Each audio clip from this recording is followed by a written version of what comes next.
오늘 주신 하나님의 말씀은 요한복음 11장 17절에서 27절까지 말씀입니다. 같이 봉독하겠습니다. 예수께서 와서 보시니 나사로가 무덤에 있은지 이미 나으리라. 베다니는 예루살렘에서 가깝기가 한 오리쯤 되매 많은 유대인이 마르다와 마리아에게 그 오라비의 일로 위문하러 왔더니 마르다는 예수께서 오신다는 말을 듣고 곧 나가 맞이하되 마리아는 집에 앉았더라.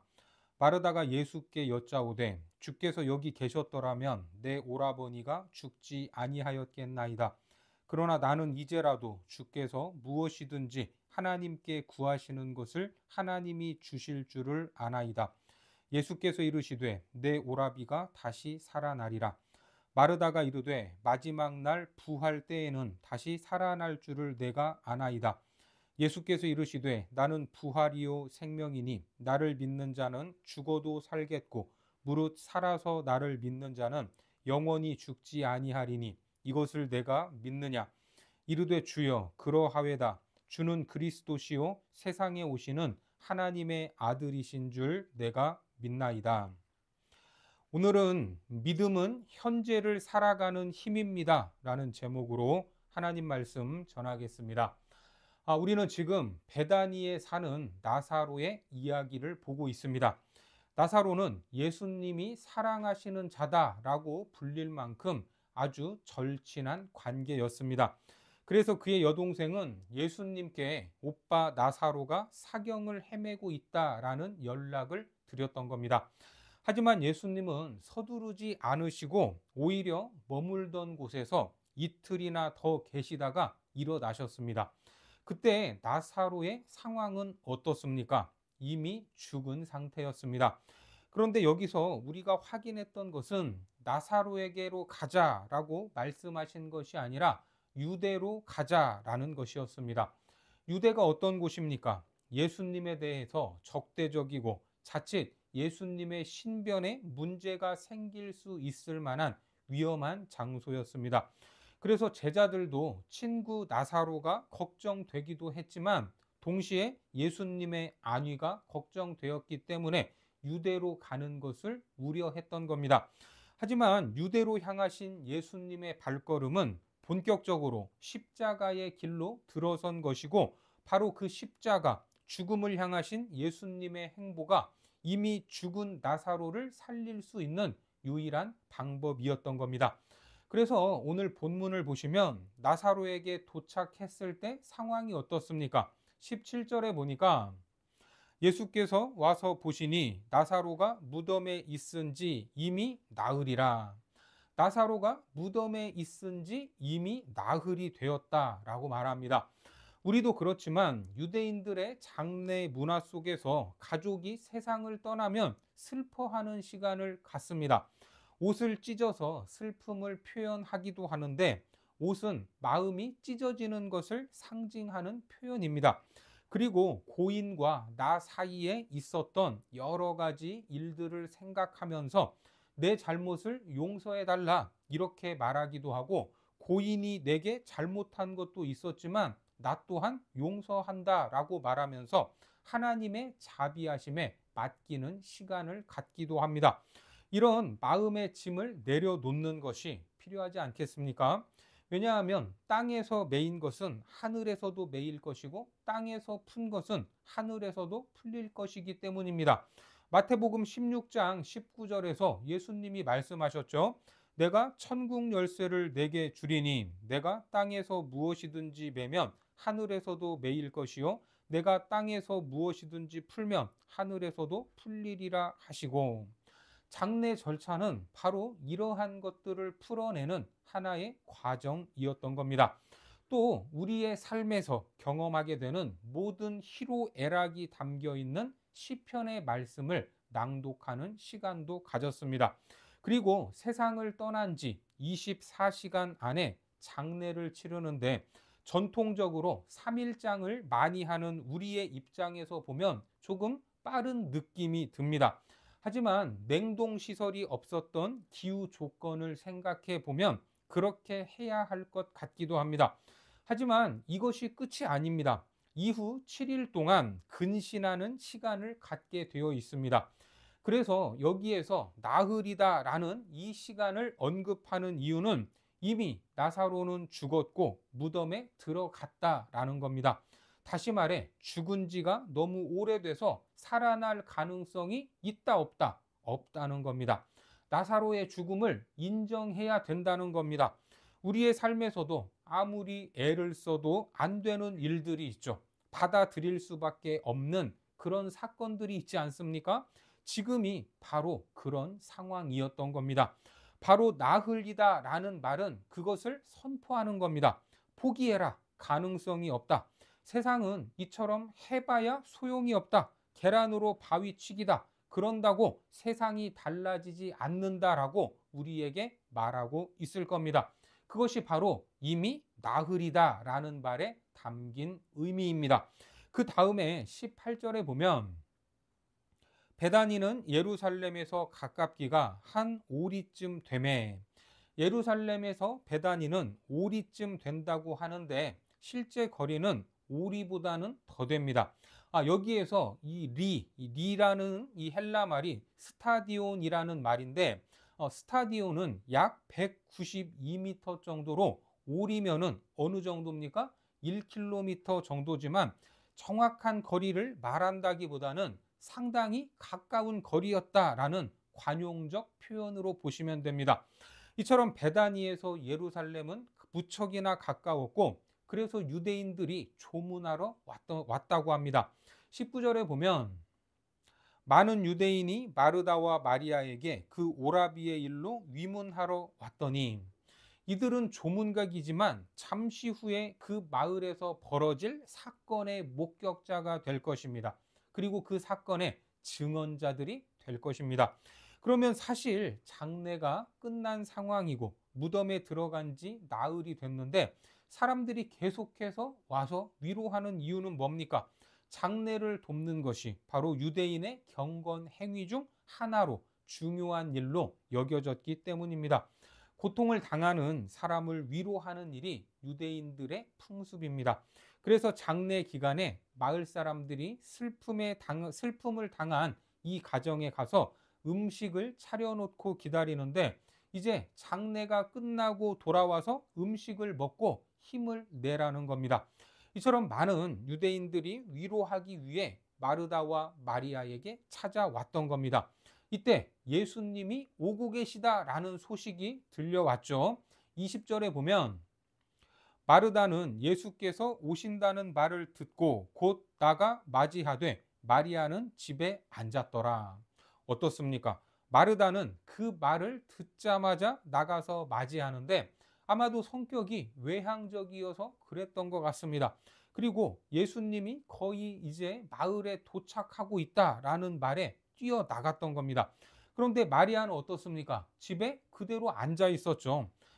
잘 몰라서 그랬을 것이다 라고도 해석을 하고 아마 삐져서 그랬을 것이다 라고 해석을 합니다. 만약에 삐졌다면 왜 삐졌습니까? 왜 급할 때, 꼭 필요할 때는 안 오시고 이제야 오셨냐? 지금 오면 무슨 소용이냐? 뭐 이런 마음 아니겠습니까? 예수님에 대한 원망, 충분히 그럴 수도 있을 것 같습니다. 하지만 하나님의 역사는 놀라운 것입니다. 우리는 급하고 절실하고 또 더 기다려야 하고 인내해야 하지만 또 그런 순간에 우리의 마음은 새까맣게 타들어가고 한편으로는 왜 하나님은 이러고 계시나? 내 기도를 들으시나? 이런 생각이 들게 하지만 나중에 돌아보면 실수가 없으신 하나님의 역사를 보게 되는 것입니다. 그래서 요한은 이 모든 과정을 영광이라는 키워드로 표현을 합니다.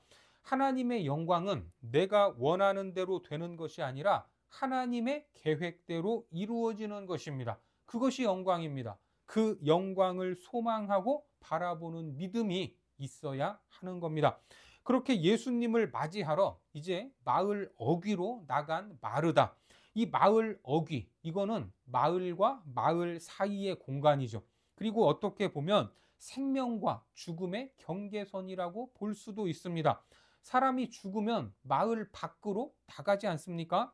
그래서 마르다가 마중 나갔던 그 자리는 예수님의 운명을 암시하기도 하는데 바로 생명과 죽음 사이로 나간 것입니다. 거기에서 마르다가 뭐라고 말합니까? 21절에 보면 마르다가 예수께 여짜오되 주께서 여기 계셨더라면 내 오라버니가 죽지 아니하였겠나이다. 이 말이 불평처럼 들리기도 하고 아쉬움처럼 들리기도 하지만 예수님과 아주 가까운 사이에서 주저리 주저리 늘어놓는 슬픔의 마음을 표현하고 있는 겁니다. 그래서 한마디 더 하고 있죠. 22절에 보면 그러나 나는 이제라도 주께서 무엇이든지 하나님께 구하시는 것을 하나님이 주실 줄을 아나이다. 이 말은 당장 내 오빠를 살려내라 하는 그런 말이 아니라 예수님과 함께 보내게 되는 시간 속에서 나는 모든 것을 수용할 준비가 되어 있습니다라는 절대적인 신뢰의 말인 겁니다. 그런데 예수님은 전혀 뜻밖의 말씀을 하시죠. 뭐라고 하십니까? 다시 살아날 것이다 라고 합니다. 23절에 보니까 예수께서 이르시되 내 오라비가 다시 살아나리라. 하지만 이게 지금 상황에서 가능한 일입니까? 이 말이 쉽게 믿어지겠습니까?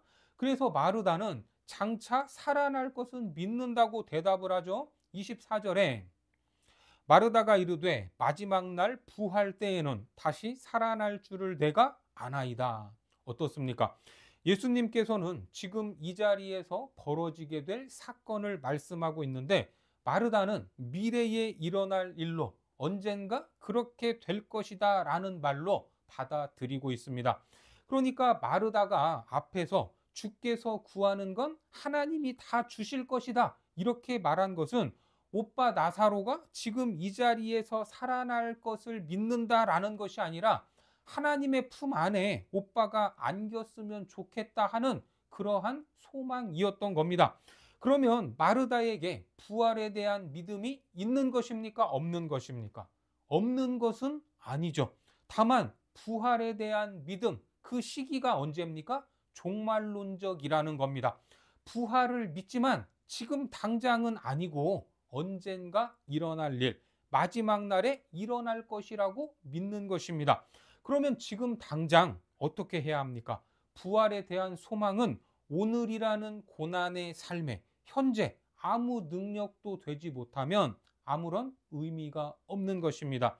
우리가 예수 믿고 천국 간다라는 이런 말을 하죠. 하지만 먼 훗날 죽고 나서 천국에 갈 티켓을 미리 끊어두는 그런 단순한 개념은 아닙니다. 마지막 날에 일어날 부활이 지금 바로 내가 살아가는 삶의 현장, 가정과 직장과 학교에 머무는 곳에서 능력이 나타나지 않으면 안 된다는 겁니다. 그러니까 우리가 신앙이라고 하는 것은 현재적 사건을 얘기하지 먼 미래에 있을 일만 말하는 것은 아닙니다. 예수님의 말씀과 마르다의 대답은 일치하는 것처럼 보이지만 무엇인가 엇갈리고 있음을 알 수 있습니다.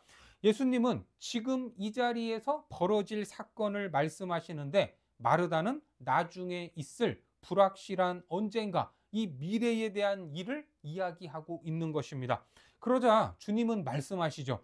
25절과 26절에서 예수께서 이르시되 나는 부활이요 생명이니 나를 믿는 자는 죽어도 살겠고 무릇 살아서 나를 믿는 자는 영원히 죽지 아니하리니 이것을 내가 믿느냐.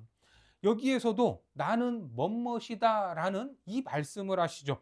예수님은 어떤 분이십니까? 지금까지 나는 빛이다, 나는 선한 목자다 이런 식의 말씀을 계속해 왔는데 여기에서는 나는 부활이다, 나는 생명이다 라고 말씀하십니다.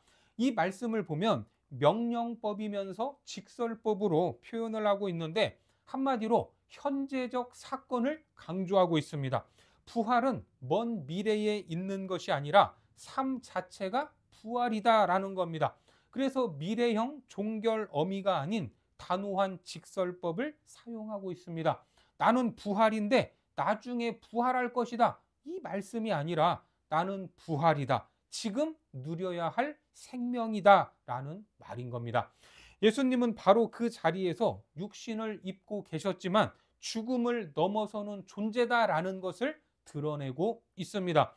우리가 그리스도와 연합한다라는 이 신학적 개념에 대해서 많이 들었을 것입니다. 믿음으로 그리스도와 연합이 되면 우리에게 부활과 생명의 능력이 나타나는데, 사실 나사로가 다시 이제 살아나겠지만 그것은 부활한 것은 아니죠. 우리가 말하는 부활의 개념은 영원히 죽지 않는 것인데, 나사로는 다시 살아났지만 죽었습니까? 안 죽었습니까? 다시 죽었습니다. 그렇죠? 그러니까 부활은 지금 이 땅에서 우리의 자연적 생명이 영원히 연장된다라는 그러한 의미가 아니라, 육체적 생명이 끝날지라도 나의 존재 그 자체는 생명이 되신 예수 그리스도와의 연합을 통해 사라지지 않는다라는 겁니다. 물론 마지막 날에는 죽은 육체가 다시 일어나게 될 것입니다. 에스겔 37장 13절에서 그것을 암시하고 있죠. 내 백성들아, 내가 너희 무덤을 열고 너희로 거기에서 나오게 한즉 너희는 내가 여호와인 줄을 알리라. 그래서 부활과 생명은 따로따로 된 두 개의 단어지만 사실은 하나입니다. 예수 그리스도가 부활이신 이유는 그 안에 있는 생명, 그 생명을 세상이 빼앗을 수 없기 때문입니다. 사람에게 있어서 가장 큰 협박이 무엇입니까? 바로 죽인다는 겁니다. 죽인다는 거. 생명이 하나이기 때문에 죽으면 내가 가진 재산도 명예도 다 소용이 없으니까 생명을 위협하지 않습니까? 하지만 예수님 안에는 세상의 어떤 폭력으로도 망가뜨릴 수 없고 빼앗을 수도 없는 생명이 있습니다. 죽였다고 좋아해도 소용이 없습니다. 왜요? 다시 살아나기 때문입니다. 그래서 부활과 생명은 하나인 겁니다. 이 믿음이 있다면 삶의 순간에 넘어져도 괜찮습니다. 왜 그렇습니까? 하나님은 패배하지 않기 때문입니다. 오히려 나의 넘어짐을 통해서도 하나님은 그 계획을 이룰 수 있는 분이십니다. 십자가에서 예수님이 죽었을 때 마귀는 기뻐했을 것입니다. 이제 다 끝났다.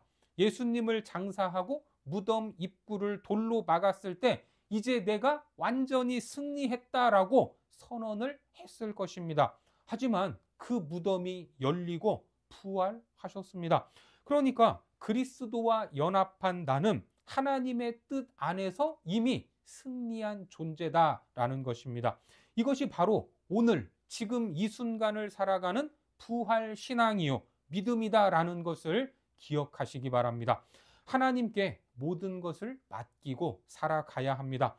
그렇게 되면 하나님 안에서 자유하고 평안함을 누릴 수 있지 않겠습니까? 믿음이 평안을 가져오고 우리에게 자유를 주는 것입니다. 그래서 하나님을 잘 믿어야 합니다. 한 번씩 놀라운 묘기를 하는 사람들, 그 사람들이 나온 텔레비전 프로그램을 보면 자기 몸을 동료에게 맡기는 것을 볼 수 있죠. 공중에서 제비를 돌고 땅에 떨어지거나 높은 곳에서 그네를 타다가 다른 쪽으로 몸을 날리기도 합니다. 그 사람이 나를 잡아주지 않으면, 나를 놓치기라도 한다면 큰 부상을 입거나 죽을 수도 있습니다. 그 사람을 믿지 못하면 절대로 자기 몸을 내어 던질 수 없을 것입니다. 사람과의 관계에서도 평소 함께 연습하고 호흡을 맞췄다면 신뢰가 필요하고 실수하지 않을 것이라는 믿음이 필요한 것입니다. 이것을 하나님으로 비유하면 하나님을 그레이트 캐쳐라고 말합니다. 바로 그분이 나를 잡아주신다는 겁니다. 나를 붙잡아 주시는 분이다라는 겁니다. 그리고 또 하나님의 부력에 자기를 맡겨야 한다. 이러한 표현을 하기도 합니다. 사실 사람이 물에 빠지면 뜨게 되어 있는데 안타깝게도 허우적거리다가 물속에 잠기는 것입니다. 그런데 물의 부력을 믿고 몸을 맡기면 내 힘을 빼면 물 위에 둥둥 뜨게 되어 있습니다. 어느 곳으로 생각을 해도 좋습니다. 하나님이 잡아주시는 것을 믿든 영적인 부력에 힘을 빼고 나를 내어 맡기든 모두가 믿음입니다. 하나님과의 새로운 언약 속에 결합되어 있기 때문에 나는 살아있다. 죽어도 사는 것이다. 이것이 부활을 믿는 믿음에 담긴 의미인 것입니다. 주님이 우리에게 원하시는 삶은 지금 부활을 살아가는 것입니다. 이것을 위해 하나님을 믿어야 합니다. 생명의 주인이신 하나님을 신뢰할 때 우리는 당당할 수 있습니다. 담대할 수 있습니다. 진리 안에서 자유하고 어떤 상황에서도 평안을 누릴 수 있습니다. 정말 이런 삶을 살아보고 싶지 않습니까? 이 말씀 앞에 마르다가 어떤 고백을 하고 있습니까? 27절에 보면 이르되 주여 그러하외다 주는 그리스도시요 세상에 오시는 하나님의 아들이신 줄 내가 믿나이다. 이 고백은 유명한 베드로의 신앙 고백과 같습니다. 여기서는 마르다가 이 놀라운 고백을 하고 있지 않습니까? 예수님 당시는 가부장적 시대였기 때문에 여성들의 말은 증언 가치도 없었습니다. 한마디로 무시당했던 겁니다. 그런데 성경은 여성인 마르다의 고백을 그리스도에 대한 위대한 고백으로 드러내고 있습니다. 이것이 얼마나 아름답고 귀한 고백인지 말하는 겁니다. 물론 이 고백을 했다고 해서 마르다의 믿음과 신앙이 온전하다라고 볼 수는 없지만 하나님은 이 고백을 귀하게 받으시고 앞으로 온전히 깨달을 수 있도록 인도해 주실 것입니다. 우리 역시 입술의 고백은 거창하지만 아직 그 고백에 맞는 믿음이 부족할 수 있습니다.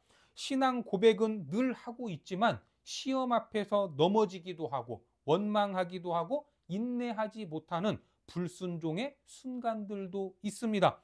오늘 마르다와 마리아의 모습을 통해서 우리의 한계를 돌아보시기 바랍니다.